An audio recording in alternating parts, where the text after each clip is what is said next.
In the UK, one of the things that made a big difference about getting research into practice was money. So there's a list of things that the British Health Service is required to do, and hospitals get more money if they do it. So for example, you know, if a patient's had a heart attack, they should be getting statins. If they don't get statins, they take the money away. You know, if all of the patients are getting statins, they get more money. And we got tranexamic acid incentivized. So hospitals now get more money if they give tranexamic acid. And that made a difference. So this was when they started funding tranexamic acid use, when the financial incentive came in. And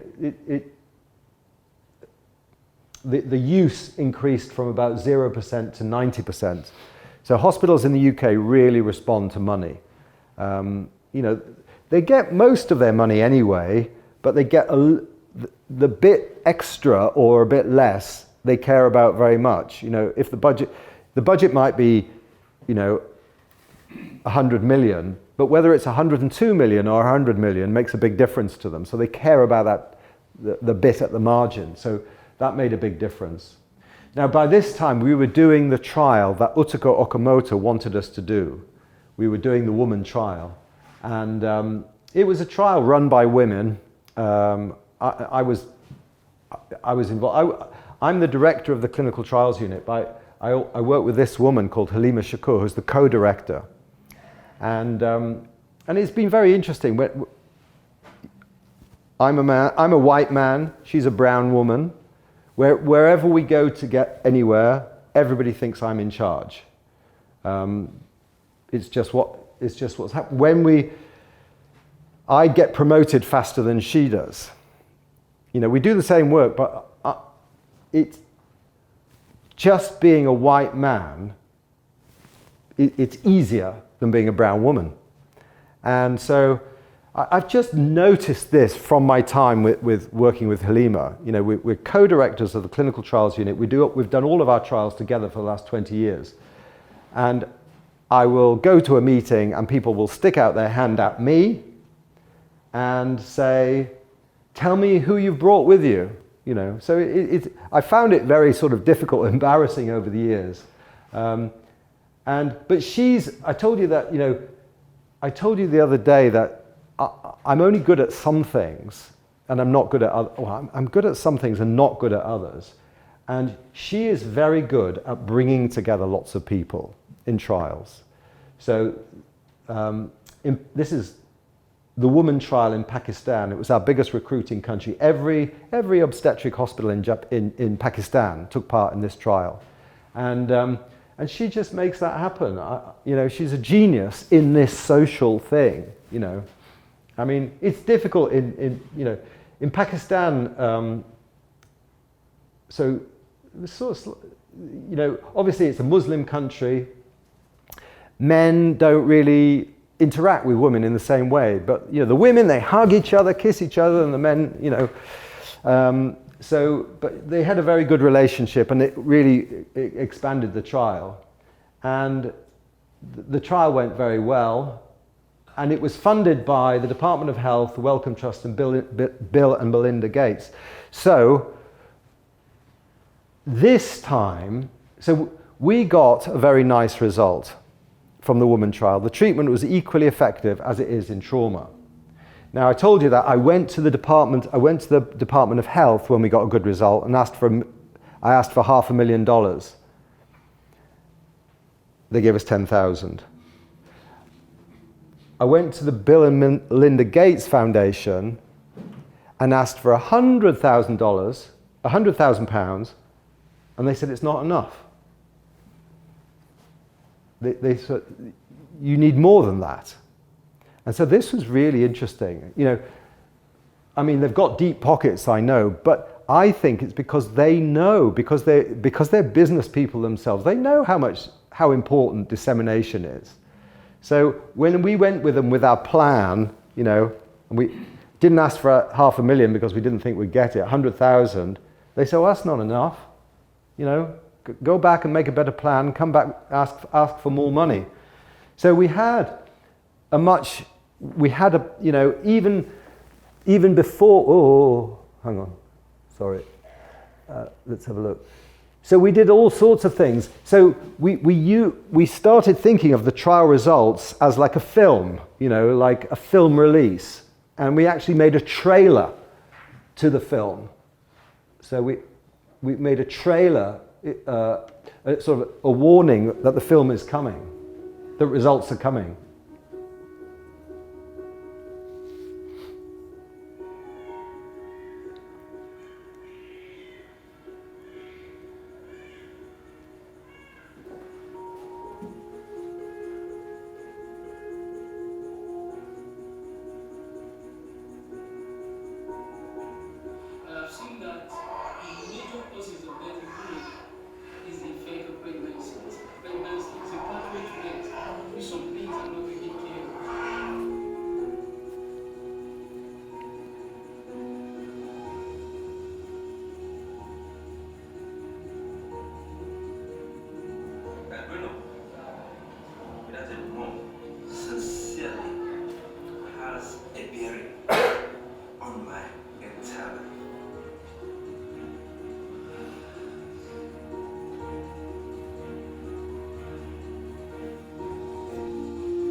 So we had more resources this time because Bill and Melinda Gates know how important it is, and that was just advertising that the trial results were coming. And so when the results came, the results were really good. They were exactly the same as the trauma results, which is very good because it makes you more certain about both of them. You know, the fact that, you know, they're very similar problems, you know, and you got a very similar result, I think makes you more certain about both of those results.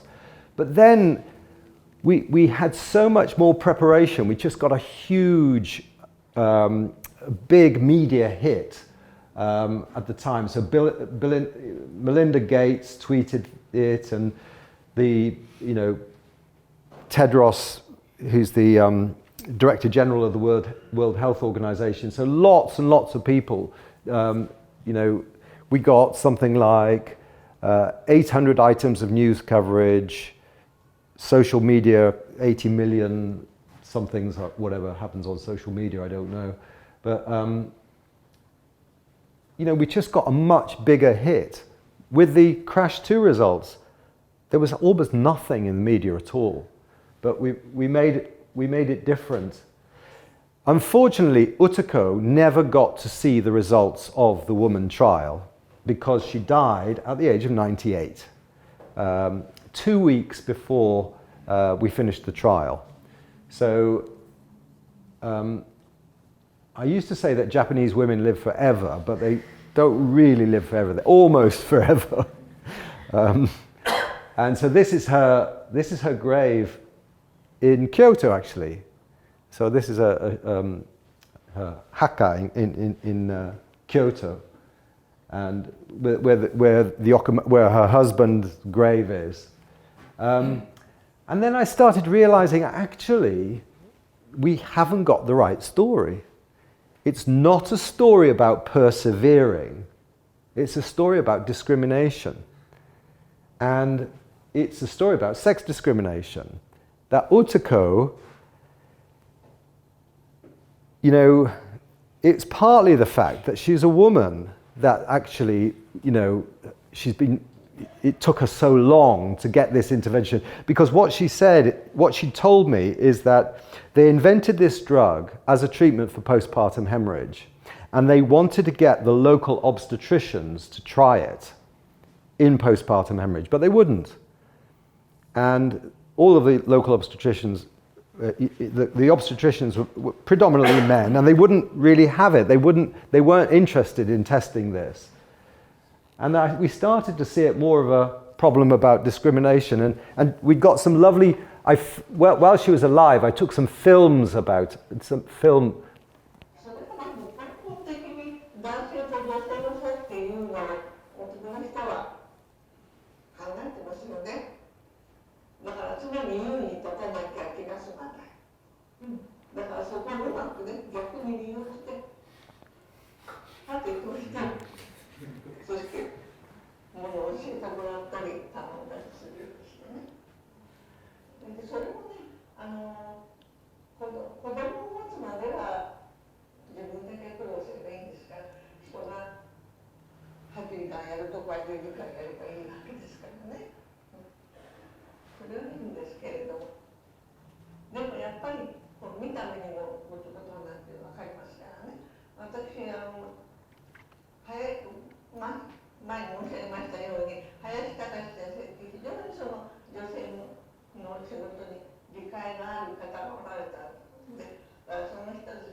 So she told me lots of stories about that. I mean, the sound wasn't so good there, but basically she went, her and a colleague, female colleague, went to a pediatric conference, and they were sitting at the front looking very interested, and this pediatrician came along, a man, and said, "Look, what are you two doing here?"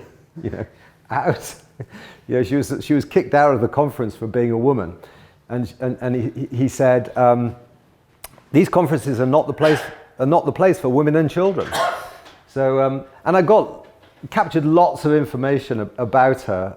We don't want to hear it again. So, so with the woman trial, we started to put the story of tranexamic acid inside the story of Utako's life. So we realized that the only thing that transmits in people's minds is story, right? So somebody tells somebody else a story and they remember it, and that's how information is transmitted in humans. And so if you want to spread spread information to other people, you have to put it in a story. And the story carries the message like a mosquito carries the parasite for malaria. You know, the story takes it from person to person. And then, so we've been starting to do that. And that work is still ongoing. We're now just finishing, with this funding that we got from the Gates Foundation, we've made an hour-long documentary about tranexamic acid, Utaka Okamoto, postpartum hemorrhage, discrimination against women. And we hope, I don't know how successful it's going to be, but I still haven't seen all of the filming, but we hope that this will help to carry the story of tranexamic acid into the world. So in summary, I think like in 2010, I started to try and find out about how to disseminate results. And the key thing I learned is about story, I think. And I think it's sad that there's such a sharp divide between art and science. That, you know, you've got artists over there, scientists over there, but actually the world needs them both, because the artists are very good storytellers. So I think scientists need the filmmakers, the anime, and why have we got anime about rubbish, you know? Why haven't we got anime about prevention of depression or the treatment of schizophrenia or tranexamic acid in trauma? You know, that we should be. There's no reason why culture can't be informed by our scientific culture. You know, why do these two cultures have to be completely separate? So I'd love to see a way to bring art into the university, even the science university. Science is culture. And we've got to get our results not into scientific culture, but into culture, proper culture, the whole world culture. And that's when things will change.